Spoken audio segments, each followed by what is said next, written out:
আজ ছিল আমার একটা ভাইয়ের রিসেপশন। ফার্স্টে স্টার্টার কাউন্টার থেকে স্টার্টার খাওয়া দাওয়া করে বউ দেখে সোজা চলে গিয়েছিলাম মেইন কোর্সে।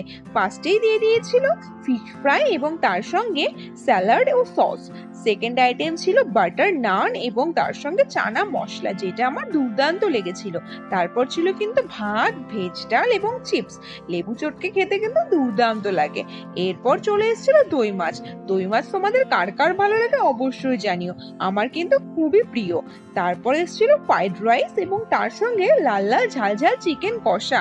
আর ফ্রাইড রাইসটাই কিন্তু যথেষ্ট পরিমাণে কাজু কিশমিশ ছিল, আর চিকেন কষাটাও জুসি হয়েছিল।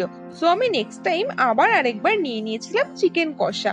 এরপর দিয়ে দিয়েছিল আমের চাটনি, আর আমার পাতে দেখো আটি দিয়ে দিয়েছে, সেটা আমি বাবার পাতে ট্রান্সফার করে দিলাম। তারপর দিয়ে দিল পাঁপড়। এরপর চলে এসেছিল একটা সুন্দর মিষ্টি, কি নাম বলো তো? তারপর ছিল রসগোল্লা।